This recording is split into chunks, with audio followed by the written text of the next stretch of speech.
जौनसार बाबर जनजातीय क्षेत्र का करीब 30 गांवों का मुख्य मार्ग सैया समाल्टा मोटर मार्ग पिछले 3 दिन से बंद होने पर पूर्व छात्र नेता कमलेश भट्ट ने अपने समर्थकों के साथ लोनिवि कालसी का पुतला फूंका। वहीं दूसरी ओर क्षेत्रीय विधायक प्रीतम सिंह ने भी आपदाग्रस्त सैया पाटन का स्थलीय निरीक्षण कर शीघ्र आम जन के लिए वैकल्पिक रास्ता बनाने के लोनिवि सैया के अधिशासी अभियंता को निर्देशित किया। आपको बता दें, सैया समाल्टा मोटर मार्ग भू धसाव के कारण राजकीय इंटर कॉलेज, प्राथमिक विद्यालय समेत 1 दर्जन से भी ज्यादा आवासीय भवन गिरने की कगार में पहुंच गए हैं। यही नहीं, क्षेत्र के करीब 30 से ज्यादा गांवों को जोड़ने वाला सैया समाल्टा मोटर मार्ग भी पूरी तरह से बंद हो गया है। तीसरे दिन भी मोटर मार्ग नहीं खुलने पर छात्र नेता कमलेश भट्ट ने पाटन बस्ती के समीप लोक निर्माण विभाग का पुतला दहन किया।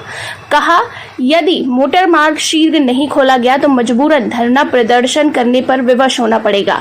उन्होंने बाढ़ सुरक्षा कार्य भी शीघ्र शुरू कराने की मांग की। वहीं क्षेत्रीय विधायक प्रीतम सिंह ने भी आपदाग्रस्त क्षेत्र का स्थलीय निरीक्षण किया और उप जिलाधिकारी कालसी, लोनिवि सैया और सिंचाई विभाग अम्बाड़ी के अधिशासी अभियंता को रास्ता तत्काल खोलने और बाढ़ सुरक्षा कार्य में तेजी लाने के निर्देश दिए।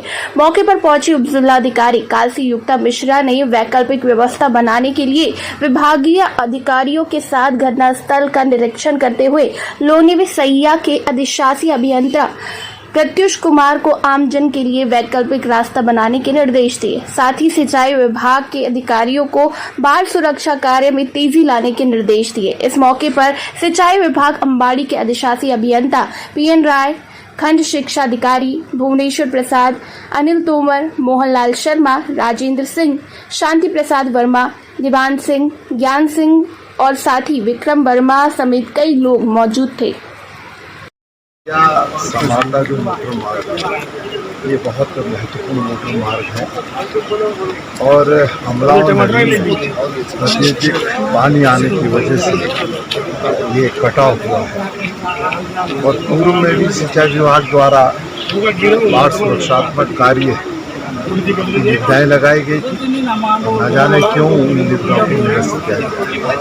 मैं शासन स्तर पर, सरकार स्तर पर माननीय मुख्यमंत्री से आग्रह करूँगा कि अमलाव नदी के किनारे जो तटबंध बनने थे, इसकी निविदाएँ सिंचाई विभाग द्वारा आउट की गई, उसे तत्काल प्रभाव से आउट करते हुए धन स्वीकृत करने का काम करें। और जब ये कार्य हो जाएगा तो उसके बाद, क्योंकि जो मोटर मार्ग है इसमें भारी कटाव हुआ है और कटाव होने की वजह से लगातार अभी भी स्थिति ऐसी है कि अगर हम यहाँ JCB का प्रयोग करते हैं या इसको खोलने का प्रयास करते हैं तो ऊपर से जो फिर लगातार जो कटाव होता रहेगा तो ये संभव नहीं हो पाएगा। इसके सुरक्षात्मक कार्य के लिए जो सिंचाई विभाग को करना है वो सिंचाई विभाग करे और जो लोक निर्माण विभाग को करना है उस कार्य को लोक निर्माण विभाग करे। ये हम सरकार से भी आग्रह करना चाहते हैं। मैं कल माननीय मुख्यमंत्री जी से मिला था तो मैंने अपने क्षेत्र की और तमाम जहाँ जहाँ मैं प्रदेश के अंदर गया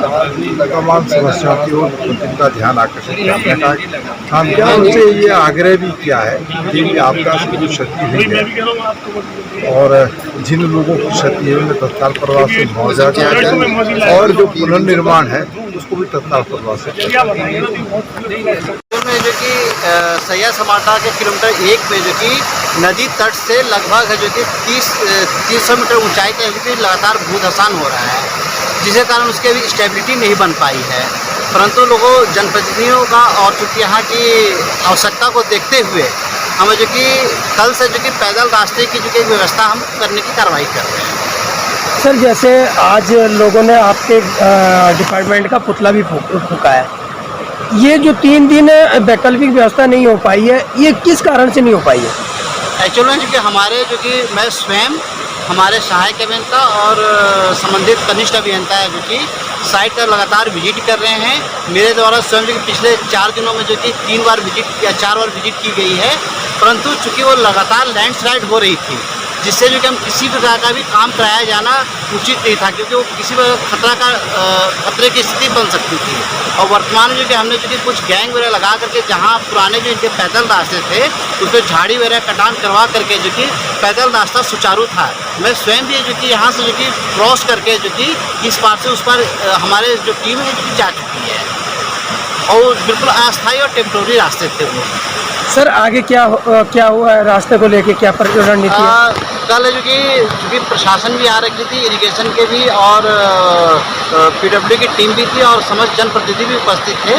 तो उन्हें एक आम सहमति ये बनी कि फिलहाल जो कि बच्चों के एजुकेशन को देखते हुए अस्थायी रूप से जो कि पैदल रास्ता जो कि बना दिया जाए, जिसके लिए पीडब्ल्यू, चूँकि हमने अभी देखा है कि थोड़ी सी अस्थायित्व नज़र आ रही है, तो कल से जो कि हमारी टीम जो कि पैदल रास्ते बनाने में लग जाएगी। ये बड़ा दुर्भाग्य है जहाँ जिसका नाम ही आपदा है, और ऐसी आपदा के समय राज्य सरकार द्वारा, माननीय मुख्यमंत्री द्वारा सभी अधिकारियों को कड़े निर्देश दिए गए कि इस आपदा के समय में कोई जो छुट्टी है उसको छुट्टी ना माने, आपको 24 घंटे अलर्ट रहना है। बाकायदा आपदा कंट्रोल रूम खोला गया है। आप देखिए कि दुर्भाग्य है जौनसार बावर का कि ये पूरा पाटन क्षेत्र जो इतना आबादी वाला क्षेत्र आगे बड़ा पूरा गांव है, और जौनसार बावर का सबसे पुरातनतम इंटर कॉलेज यहाँ है। और आप ये देखिए कि ये रास्ता देखिए कि 3 दिन से कोई पैदल आदमी भी यहाँ जा नहीं सकता, और पीडब्ल्यूडी विभाग को ये सूचना कर करके लोग परेशान हैं। पीडब्ल्यूडी विभाग से 3 दिन से एक ऐसी व्यवस्था नहीं हो पाएगी कम से कम आदमी पैदल तो आवाजाही कर पाए। इससे बड़ा दुर्भाग्य क्या होगा, अभी 1 साल का बच्चा लेकर एक माँ जब ऐसे रास्ते से जा रही थी तो मैं बड़ा दुख हो रहा था कि यार कभी भी कोई अप्रिय घटना घट सकती है। लेकिन वो अधिकारी जो ऐसे आपदा के समय में भी यहाँ सैया में ही पीडब्ल्यूडी का कार्यालय है, और जब वो यहाँ पे इतने नज़दीक में 1 किलोमीटर की दूरी पे भी तय करके नहीं आ सकते, तो आप उनसे क्या इच्छा कर सकते कि जौनसार बावर में अगर कहीं और आपदा है तो क्या वो जा सकते हैं कहीं और? ये दुर्भाग्य है। हमारे विधायक जी आए, मुझे इस बात का भी दुख है कि विधायक जी वहाँ देख के, सामने से देख के चले गए, इतने दूरी से देख के चले गए। वो कम से कम यहाँ आके कम से कम प्रशासनिक अधिकारियों को तो खड़ा कर सकते थे कि आपने इन लोगों के लिए क्या वैकल्पिक मार्ग की व्यवस्था करी है। लेकिन दुख है, मुझे आज तक इस बात का भी दुख है कि जजरेड़ की समस्या आप देख ले कि जौनसार बावर में कई दशक बीत के जो जजरेड़ की समस्या है, आप देखिए कि उसमें करोड़ों अरबों रुपए लग गए। कि हमारे किसी विधायक ने या हमारे किसी नेता ने उस जजरेड़ के लिए कभी किसी केंद्रीय मंत्री से मांग करी है कि ये जौनसार बावर का क्षेत्र जो है, यहाँ चक्राता में हमारी सीमा जो है चाइना जैसे एक देश से लगती है, जिससे हमारे समय समय पर कई बातों पे हमारे विचार नहीं मिलते। और सामरिक दृष्टि से देखिए कितना महत्वकारी है वो क्षेत्र, लेकिन हमारा मंत्री कोई केंद्रीय मंत्री से मुलाकात नहीं करी, कभी उस जजरेड़ की समस्या के लिए किसी ने आवाज़ नहीं उठाई। इस कारण क्यों? क्योंकि उनके चंद ठेकेदार हैं, वो चंद ठेकेदार जो है कई सालों से जजरेड़ से पल रहे हैं। और मुझे दुख इस बात का भी है कि जौनसार के बावर के लोगों को भी जागना चाहिए। अगर यही घटना, अगर ऐसा ही हाल अगर गढ़वाल में होता तो वहाँ की महिलाएं रोडों पे होती है और वो अधिकारियों को तब तक जाने नहीं देती जब तक उसका समस्या का निदान ना हो। वहाँ मंत्री विधायक तब तक घुस नहीं सकते अगर क्षेत्र में वो समस्याओं के लिए खड़ा ना हो, उसके समाधान के लिए खड़ा ना हो, तो वहाँ क्षेत्र में घुस नहीं सकते। मैं भी आपको उदाहरण देता हूँ, 3 दिन पहले हमारे विधायक जी का दौरा लेल्टा गाँव में था, वो गए, वहाँ गए। आज मुझे लेल्टा गांव से फोन आ रहे हैं कि 3 दिन से हमारा रास्ता तक नहीं खुला, हमारे टमाटर रोड में सड़ रहे हैं। दुर्भाग्य देखिए, क्या जाने से या वहाँ मौका मुआयना तो आम आदमी भी कर सकते हैं, हम आप भी कर सकते हैं मौका मुआयना, लेकिन हमने अगर प्रतिनिधि चुन के भेजा है तो इसलिए भेजा जाता है कि वो कहीं ना कहीं प्रशासनिक अधिकारियों को बताएं, उनके कार्यशैली पे प्रश्न उठाएं। अगर वो काम नहीं करते तो उनकी शिकायत उस शासन प्रशासन में कर सकते हैं, उन पर वो अधिकतम शक्तियाँ होती हैं जो हमारे संविधान ने उन्हें प्रदान की। में हमारे 2 स्कूल हैं, राजकीय प्राथमिक विद्यालय सैया पाटन और राजकीय इंटर कॉलेज सैया। तो इस संदर्भ में राजकीय प्राथमिक विद्यालय जो सैया पाटन है हमारा, वो ज़्यादा क्षतिग्रस्त है, वो किसी भी दृष्टि से सेफ नहीं है।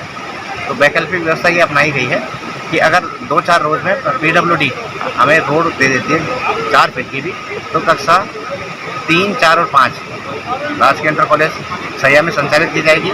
जबकि 1-2 जो छोटे बच्चे होते हैं वो सुरक्षा की दृष्टि से इधर अनिल तोमर जी जो सैया में वो हैं पीटी अध्यक्ष हैं, उन्होंने सहमति दी है कि 2 कक्षाएं मैं अरेंज कर दूंगा।